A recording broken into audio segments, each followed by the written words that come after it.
Buen día a todos y a todas desde Buenos Aires, Argentina. Yo soy el licenciado en filosofía Aquiles Zambrano y como siempre estamos revisando el horizonte de eventos desde nuestra posición para educar a nuestro pueblo con las herramientas y las pocas cosas que tenemos para dar. Porque yo creo, es una reflexión que estaba haciendo, que bueno, la educación no solo es un bien social, sino que es estratégica, porque sin educación no hay progreso de ningún tipo y eso lo tiene que financiar el Estado, lo tiene que subvencionar el Estado, porque si no lo subvenciona la educación en el Estado, no progresan los pueblos. Un ejemplo claro, por ejemplo, es que ahí donde una persona que no tiene educación, bien tierrero, hay una persona formada en geología, ve silicio, y con ese silicio, con ese tierrero, produce silicio de 99,9% de pureza para hacer obleas de silicio monocristalino que se utilizan en la industria de la electrónica. En ese sentido, estaba investigando un poco sobre el silicio. Mira, yo no sé nada del silicio, no sé nada del silicio, pero justamente la condición para saber algo es no saber.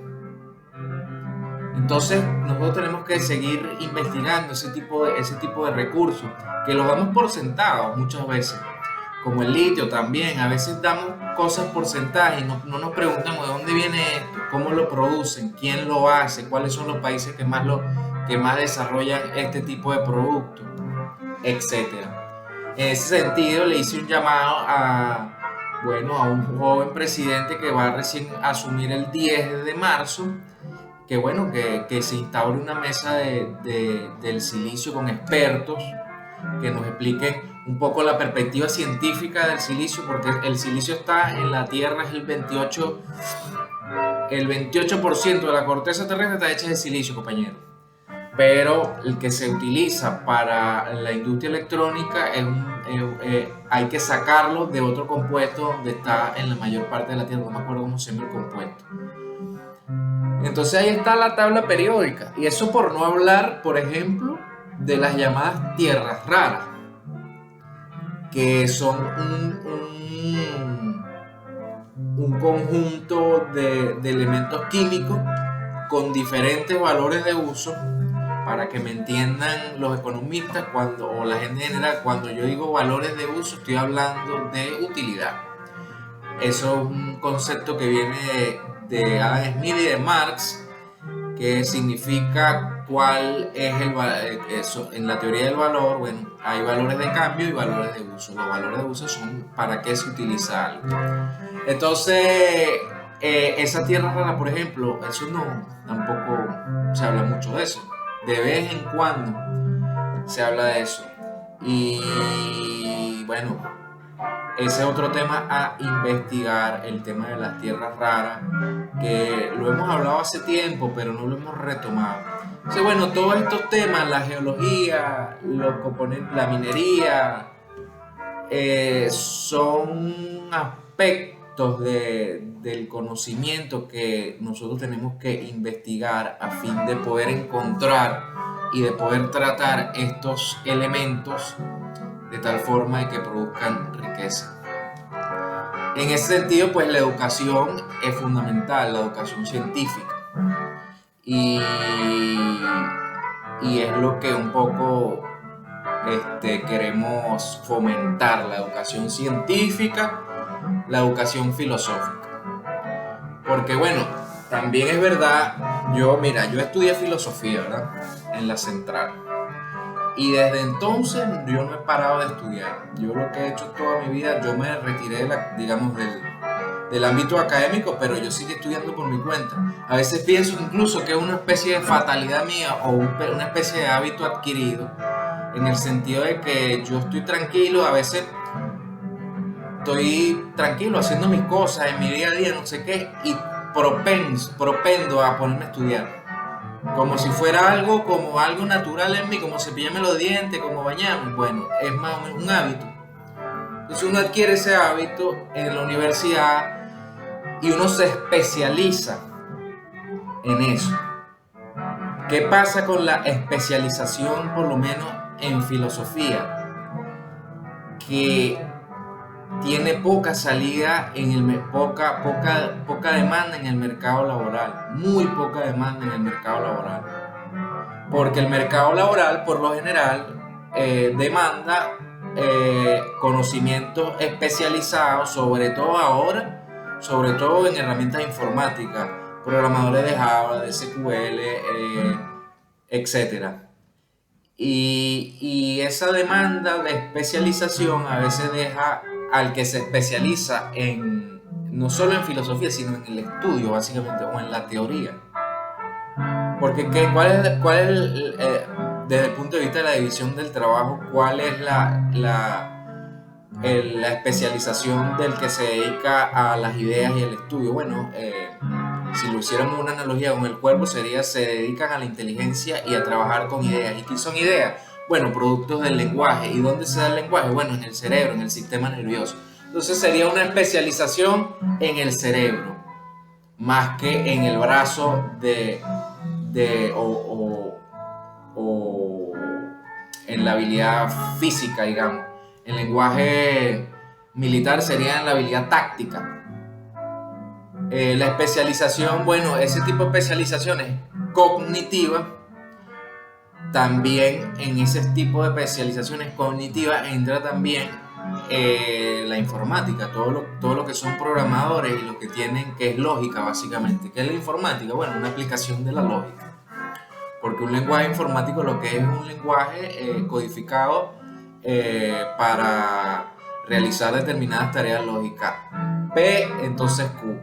P y Q. Eso es lógica proposicional, eso se ve también en filosofía. Entonces, el tema es que la filosofía tiene un rango demasiado amplio de saberes y de aspectos en los que se puede especializar, o a los que se puede abordar desde la filosofía. Porque, por ejemplo, tú estudiando lógica proposicional, y eso es una propuesta que yo le hago por lo menos al departamento de filosofía de la central, que era muy el de filosofía lógica, ¿no? Que se dedicaba o se dedica, yo no sé cómo estará ahorita, que se dedicaba a la formalización y al estudio de los lenguajes formales lógicos. P, entonces Q, todo este tipo de cosas. Yo me acuerdo que nos ponían unos ejercicios, tipo esta fórmula, entonces nosotros teníamos que... Yo era bastante bueno, ¿viste? En eso. Lo que pasa es que no me acuerdo ya. Teníamos que sacar las deducciones lógicas y ver si llegaba a una reducción al absurdo o no. Y entonces ese tipo de ejercicios, que era casi un ejercicio matemático, porque es básicamente eso, es la aplicación de un pseudo lenguaje matemático al lenguaje de las teorías, que eso tiene una aplicación específica. Los que estudian mucha lógica, los que se dedican al lenguaje proposicional de la lógica, tienen una utilidad mayor, o una especialización, una utilidad mayor en la informática y en la programación. Entonces yo no vi en la escuela de filosofía, mientras pasé, que hubiera al menos, que lo que pasa es que igual yo no me interesé mucho en ese momento por la lógica proposicional. Pasé las materias, las pasé con excelente nota, por cierto. De hecho, no presenté al final, pues me eximido. Y después, como no me interesé tanto en eso, quizás no lo vi, pero la conjunción entre lenguaje de programación y lógica es natural, y tendría que haber habido una especie de subrama en el departamento de lógica de la escuela de filosofía, que se dedicara, bueno, a la cibernética y al estudio del lenguaje lógico de las computadoras. No sé por qué estoy hablando, no sé por qué estoy hablando de eso, pero tiene todo que ver, porque Como les decía, un poco el drama o el problema de especializarse en el rubro de las ideas es que es una especialización muy vaga. Entonces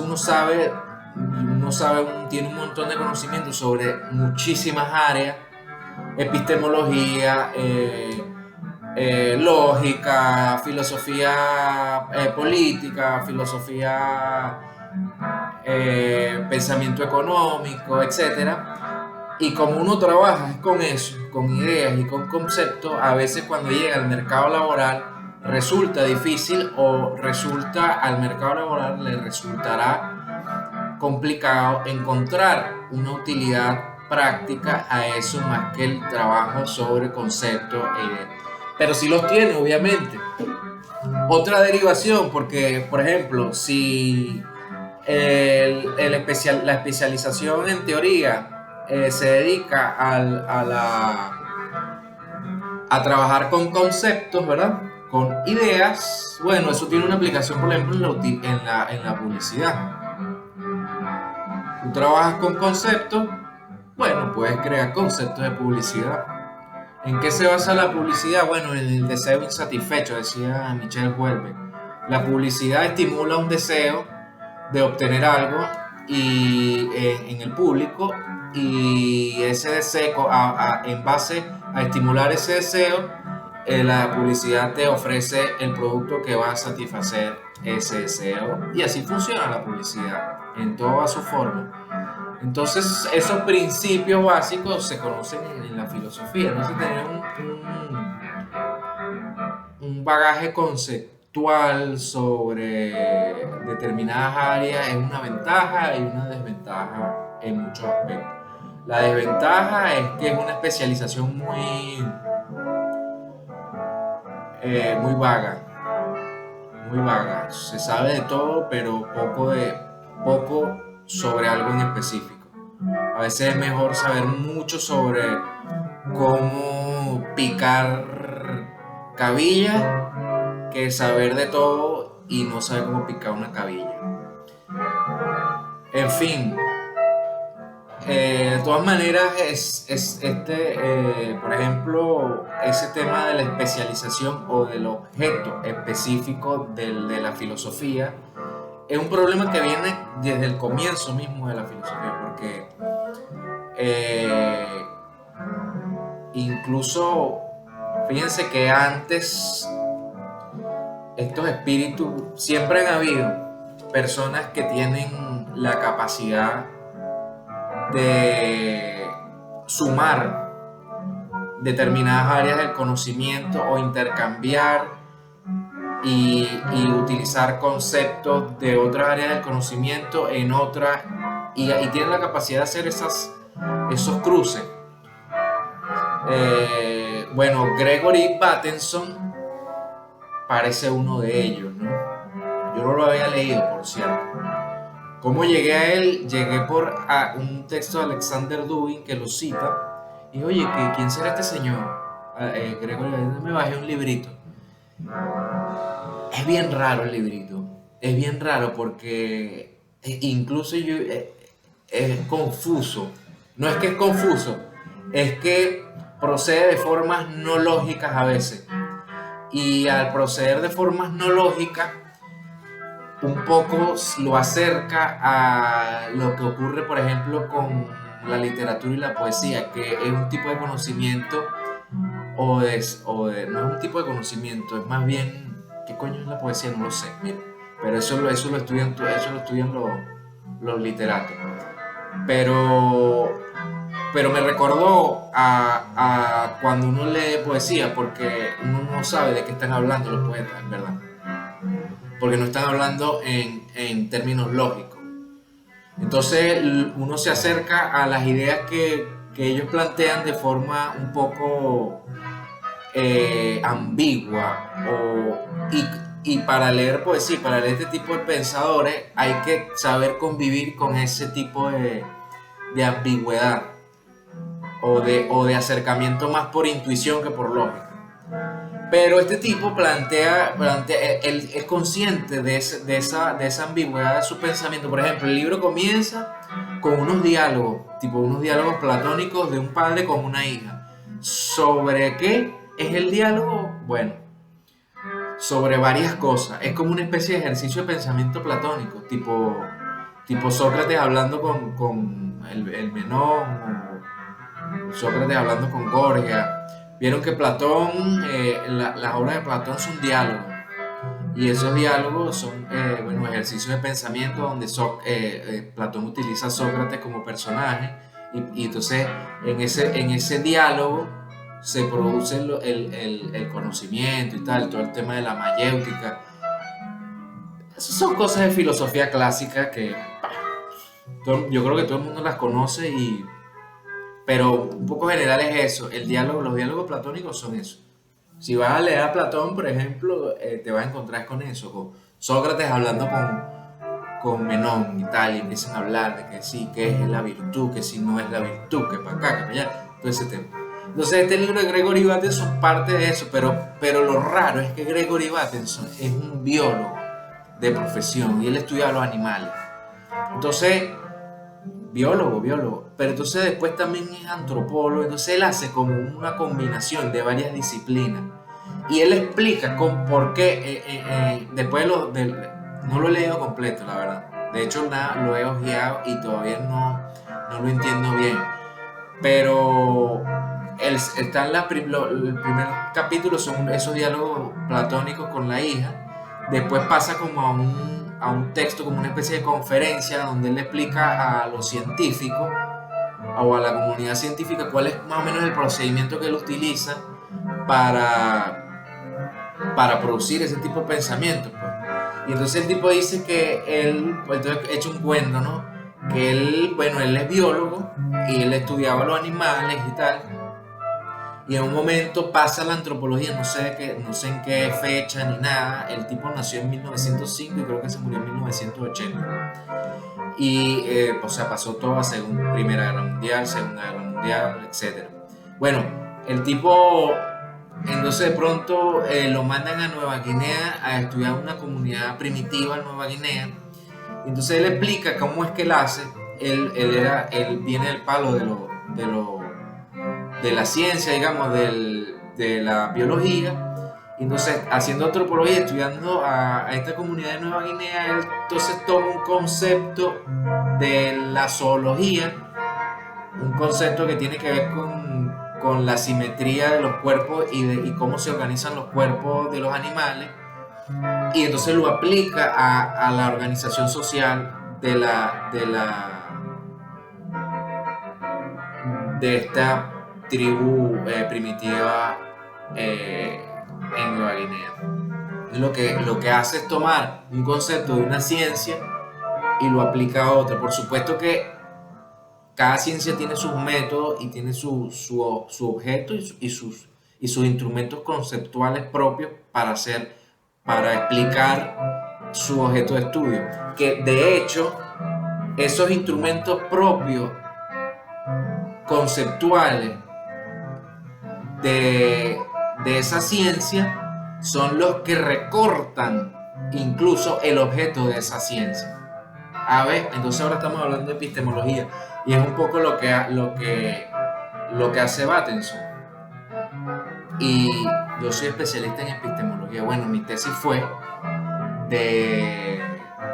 la tesis de licenciatura en filosofía fue de Kant. La respuesta de Kant a Hume respecto al tema de la causalidad. Entonces son cosas bien abstractas. Entonces lo que dice Bateson entonces un poco lo que siempre ha dicho la filosofía, que el cerebro humano o la mente humana tiene en verdad una serie de conceptos. Aristóteles lo llamaba categorías y Kant también categorías, con los cuales piensa todo. Todo lo demás lo piensa con determinadas categorías. La ciencia, por eso es que la ciencia funciona, por ejemplo, en base a estos conceptos también. La economía funciona también utilizando conceptos específicos. Entonces, la filosofía o la epistemología, la rama de la filosofía que estudia el conocimiento, durante estos 2000 años o en una parte de esos 2000 años de historia, a partir más o menos, bueno, no, del propio Aristóteles, que es el que define la tabla categorial, dice, bueno, la mente tiene, nosotros pensamos todo con determinadas categorías. Una de esas categorías es la sustancia. ¿Qué es la sustancia? Bueno, lo que permanece a través del cambio, lo que no varía en un cambio. Ejemplo, a ver, podría ser un ejemplo de sustancia, algo que es, bueno, es complicado un ejemplo de sustancia, es un concepto abstracto. Pero una sustancia puede ser, bueno, la mente o el alma humana. Los humanos varían, pero más o menos el alma humana se mantiene siendo más o menos la misma. No es un buen ejemplo, no es un buen ejemplo de sustancia.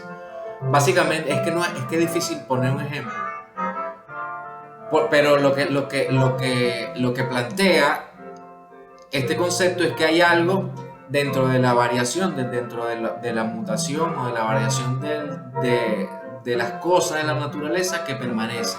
Eso que permanece es la sustancia. En fin, otra categoría con la que pensamos, el quantum, el cuánto, la aritmética, la base de la aritmética, cuánto es las mediciones. Otra categoría con la que pensamos, bueno, el de causalidad, causa y efecto. Y en este sí te puedo dar ejemplo, pues esta la conozco más. La categoría de causa y efecto es la que nos permite pensar que en la naturaleza A causa B. Si yo tiro esto y yo sé que va a caer, entonces la causa de que esto caiga es que yo yo suelto esto, ¿verdad? Esa categoría es la que permite pensar toda la ciencia, causa y efecto. Porque si no tuviéramos esa categoría de pensamiento, y eso es, digamos, un instrumental natural o propio que ha desarrollado la especie a través del cerebro y en el lenguaje para explicar la naturaleza. Entonces, esa categoría es una categoría fundamental con la que pensamos. Hubieron problemas con esa categoría, con el pensamiento de esa categoría. Hume planteó un problema en lo que llamaron el reto escéptico a toda la ciencia, porque Hume consideraba que no había en la experiencia empírica del mundo, no había una necesidad lógica entre una causa y un efecto. Que A no necesariamente estaba atado a B por una necesidad de orden lógico. ¿Qué es una necesidad de orden lógico? Bueno, cuando pensamos, por ejemplo, un triángulo redondo. No lo puedes pensar, ¿verdad? No puedes pensar un triángulo redondo porque un triángulo implica necesariamente una figura de tres lados. A ese tipo de necesidad lógica es la que intenta encontrar Hume en la causalidad y no la encuentra, ¿sí? Entonces él dice, la experiencia, la empiria no nos da un elemento lógico para poder pensar necesariamente que cada vez que aparece A se va a dar B. Entonces eso fue un problema y todavía se estudia eso. Y Kant le dio una respuesta diciendo, bueno, es bastante compleja la respuesta, pero Kant fue el que se tomó todas estas cosas de los empiristas, tomó también elementos del llamado racionalismo, los puso en combinación y bueno, llegó a algunas, su gran pensamiento, digamos, fue sobre todo en epistemología, porque llegó, bueno, a la conclusión de que los seres humanos estamos equipados con determinadas capacidades mentales, digamos, y con esas capacidades es que entendemos el mundo y constituimos el objeto de nuestro conocimiento justamente por medio del sujeto. Entonces, cosas como la identidad de Dios, que es una figura abstracta, Kant decía que esos no pueden ser conocidos. Nosotros podemos conocer los fenómenos, y los fenómenos son los que se nos aparecen en relación a nuestras categorías de pensamiento. Entonces, nuestras categorías de pensamiento crean su propio objeto de conocimiento, y ese objeto de conocimiento es lo que podemos conocer. Eso lo llama Kant fenómeno. Lo que no llama, y a todo lo demás que está fuera del conocimiento lo llama noumen. Después, pero fíjense cómo avanza el pensamiento. Después, Hegel, que en este día me mandaron un artículo sobre Hegel, que también es muy interesante.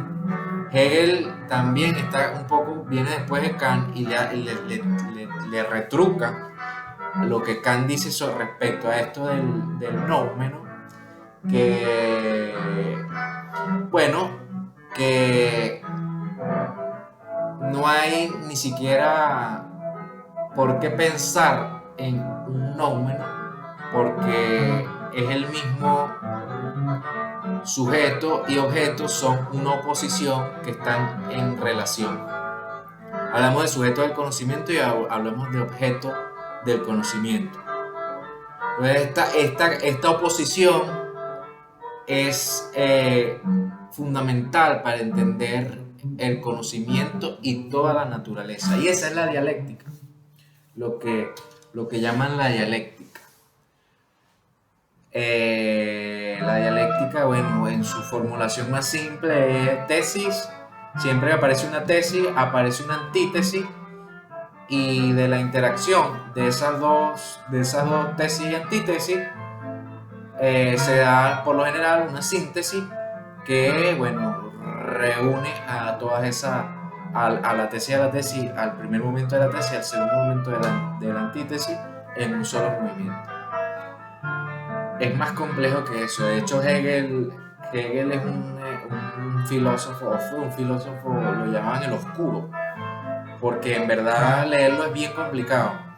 Pero cuando entras en el jueguito de la dialéctica, entiendes que buena parte de todo lo que vino después es hegeliano en muchos sentidos. La política es hegeliana, porque la política es eso: tesis, antítesis, oficialismo, oposición, síntesis. Constantemente es ese juego de contrarios que aparece una y otra vez y se multiplican y se vuelven a dar, porque es así la naturaleza, compañeros y compañeras. La naturaleza es una contradicción constante. En física dicen cada acción genera una reacción. Cada formulación teórica genera una contraformulación teórica. Entonces, por ejemplo, cuando estamos haciendo ciencia o cuando estamos haciendo teoría, tenemos que estar siempre conscientes de que cada vez que formulamos una teoría o formulamos un escenario posible, siempre va a haber una negación, siempre. Entonces nosotros tenemos que aprender a vivir con eso. Hay gente que pretende eliminar la negación, pues, como si eso fuera posible, y no es posible. La ciencia, el conocimiento es dialéctico, avanza siempre, y avanza por negaciones: tesis, antítesis, síntesis, tesis, antítesis, síntesis. Entonces, cuando te especializas en filosofía, como decía, para el mercado laboral, un poco te especializas en todo esto que te acabo de decir de forma muy somera y muy superficial, pero que yo lo manejo porque lo he estudiado toda la vida. Y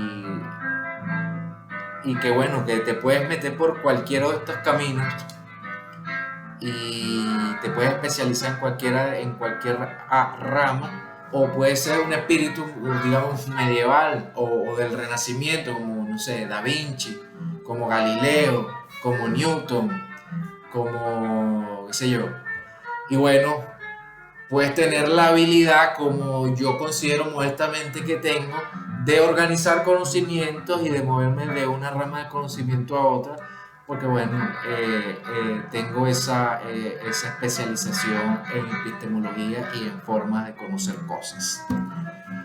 No quiero decir con esto que yo sepa cosas. Sí, sé cosas porque las he estudiado, pero por lo general es bastante poco lo que sé sobre cosas específicas.